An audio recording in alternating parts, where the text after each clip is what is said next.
Okay. Obviously, proud of our girls. It's tough. We've and I've said it before, but since Thanksgiving, I think it's 56, 57 days. We've only had 6 practices where we've had all 10 of our kids in practice. So for them to continue to prepare, I think our last 10 games were maybe 7-3. So for them to continue to prepare each day and let me run the point guard for the scout team and not take the ball from me every time, show me some grace. But just really proud of them for just continuing to battle, understanding each game's going to be a little bit different, and finding a way to win. Chad, you keep subtracting players, Natalia today, but your team keeps just getting on with it. I mean, you wouldn't know it if you didn't know that they were gone. Yeah. Which is probably a compliment to the way that they're playing. But how do they just keep their noses to the grindstone and just not let it become an excuse? Well, I think it's just the expectation. I mean, we talked about it in the summertime when we originally talked about like vaccination rules and what was going to be the case. We just flat out told them like, you're going to play. If you got enough people to play, you're going to play. If we got to play 7 some nights, you're going to play 7. If we got 8, whatever it is, because at the time it was like the forfeit rule before they changed that. So they were all like, we're not forfeiting. So, with that being the case, they just show up, and I don't want to say it's like you just expect, to be shorthanded or whatever it may be, but the fact that we were versatile enough that we could move some kids around. Marie got in some foul trouble. We put Berger at that small forward spot. She doesn't practice there a lot, but she's got a good basketball IQ, so she understands what needs to be done. Last game against Bradley feels like a month ago, but Nat played the 4, and we've done a little bit of that with her just in emergency situations. A lot of it we did back in the summertime, just helping her learn that position for us, and so. Really, it's just doing what's asked of them and not complaining about it. Everybody's kind of taking a different role every game. Berger scores 21 tonight. That's another different person scoring 20 that we've had in some consecutive games. I think it's her 3rd game with 20. When this all started, she was the one. Georgia Southern had 24, 25. Chicago State had 24, I think it was. Now on the end of this, little kind of 10-game swing, she's stepping back up and scoring. And, they don't complain. Like, I've told them all, you might have one night you're going to get 20, and the next night you might get 7 or 8, or you might get 5. We're going to take what the defense gives us and play unselfish basketball. And I think that part of it, like them all understanding that they're all capable of having those nights, kind of helps when you're in a position where you lose a Nat. And, she's had a couple big games for us here starting conference play. And so it's just, we don't talk about it. I never said, Nat's out, guys. We got to do this, this, and that. We just showed up for practice. I said, here's the groups. Here's how you're going to go through 5-on-0, and we did it. You got out of some foul trouble. Foul trouble probably hurt you in the second quarter. That's probably why that was a little bit. It got a little ugly for us there. A little ragged there for a bit, but you talked about the options you have, and you were able to employ those options in the third quarter when you pulled away. Maya obviously. They have to pay attention to that inside, which opens things up for everybody else, and vice versa with Delgenay and all that. How do you feel like that versatility helped you within this? Well, I thought, I felt like we could go inside against them. We kind of wanted to play inside out, and a lot of what we do, see whether it's off the dribble or off the pass, we have confidence in those guys getting the ball down there and being able to do something with it. And they're starting to command some double teams, which is just going to open things up that much more. We ran 2 plays for Delgenay. I think it was in the start of the 4th quarter, and it was stuff that we hadn't really run a lot, and they hadn't seen the whole game. And she got 2 open looks and knocked those down. So that's another example of that. But Ariana does a good job down there on the block, and she's just a freshman. She can step out and shoot the ball. She's going to continue to get better. The great thing about this team is the majority of them will be back next year as well. Obviously we lose Marie, and she's doing a great job for us. It's still there's still a lot of growth that we have. Like there's a lot of things that we can get better at. For us right now this year, it's just about playing hard. Everybody I talk to, all my friends in coaching and everything, they're like, "You guys play so hard. It's unbelievable how hard you guys play." And for me, it's just kind of an expectation, But they've bought into that, and that being part of why we win.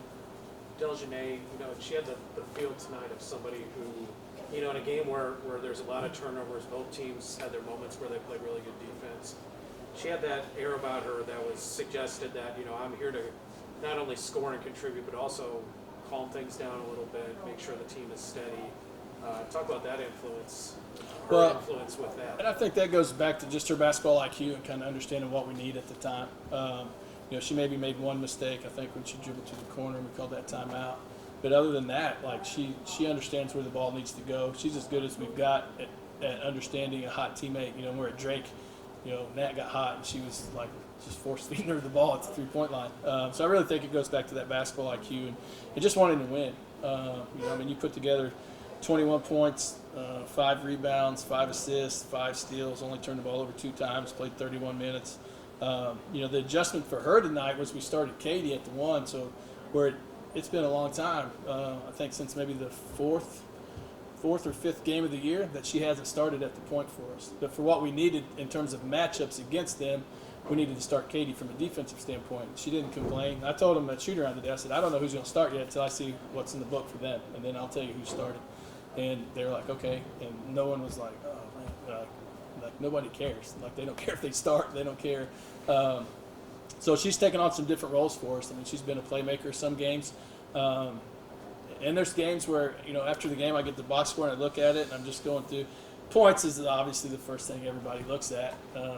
But I'll go down and look and I'll see who scored and sometimes I get to her name and it'll be like 7 or 8 and I'm like, God, I thought she had more than that. So she just contributes in so many different ways. And today we're plus 23 with her on the floor. So she's contributing in a lot of different manners. Natalia, is she going to be back this weekend? Hope so. She started the return protocols, I think, today during the game. I think she was riding the bike. I don't know. And then I think she should be back for that game. But it's one of those, just the thing I struggle with right now with everything. It's just like I kind of coined it competitive integrity, and the games are all different. So like we go on the road and beat Drake, they're full roster. We beat them. The next weekend they go on the road without 3 starters and lose 2 games. So everybody, you're not playing the same teams. You're playing the same schools and the same names on the shirts, but the games are all different. Like you're playing against different rosters every time out. This is the 5th straight game that we've had different kids in uniform. So I think that's one thing for us that I'm, again, really proud of them for. It's like we're not making excuses. We're showing up. Whoever can dress and play that night, that's who's dressing and playing. However they can contribute, they're finding a way to contribute. And, should Nat be cleared, then that'll be the first time since we'll go on this trip, that Valpo game. That'll be the first time since Purdue-Fort Wayne that we've had all 10 kids in uniform. So, that's a long time ago. That's December 21st, so over a month that we'll have gone without having all 10 kids. So I'm a JUCO guy, so I'm used to that kind of stuff like that. Those things happen. I've had a few years where you end the season with, for whatever reason, whether it be you got rid of them, they don't like you as a coach, or whatever it may be, where your roster gets down to 10 or 11 every year, or I've had years where it's been 8 or 9 kids to finish out second semester, and you win more games that second semester than you did first semester because you got the right people. And so for me, like the relationship part of it and having the right people is really important. And I think we've got a lot of the right people right now. That's all I got. Thanks, Jeff. Well, ladies, you heard what Coach Killinger said there at the end. You guys are just getting on with it and playing. You guys are making it look easy. How easy is it to do? How easy is it just to have the attitude to just go out there and no matter who's going to play, just play the same standard of play that you guys have been playing? It's not easy. You got to be mentally tough and physically tough.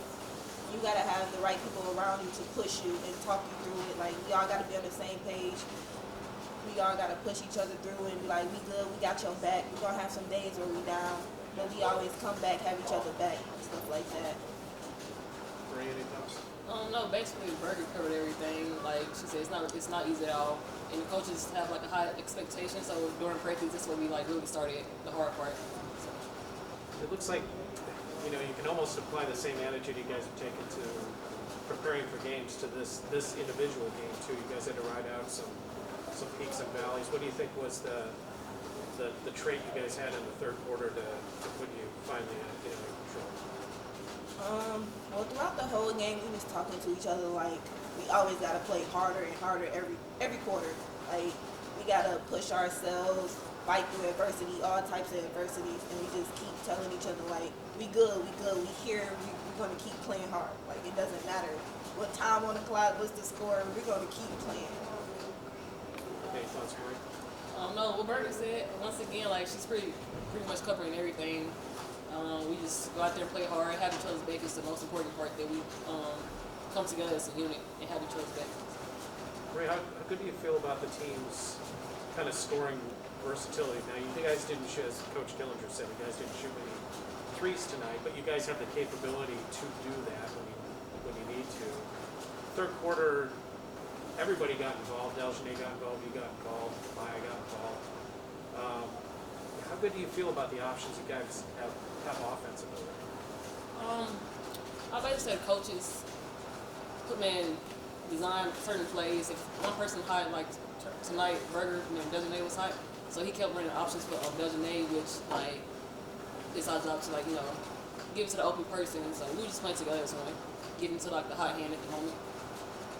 Delgenay, what are your thoughts on that? I definitely agree, and it's just like they talk about all the time. Like we have way more than enough options in one play that you can't even focus on this part because it's like option 3, option 4, and then we try to get in depth with that and practice and keep going through the plays. So yeah. How good do you guys feel? I mean, you guys finally, hopefully anyway, have a real road trip this coming weekend with the 2 games in 3 days like you normally have. 2-1 in the Valley is great. What's the confidence level like among everybody on the roster? We here to win. Like that's the like we here to win. We want to play with like a lot of people don't have the opportunity to play because of COVID. So we just excited to play with each other. Our seniors, another year, we want to win. Same thing, Marie? The same thing. You just have to keep playing like a chip on your shoulder at all times. All right. All right.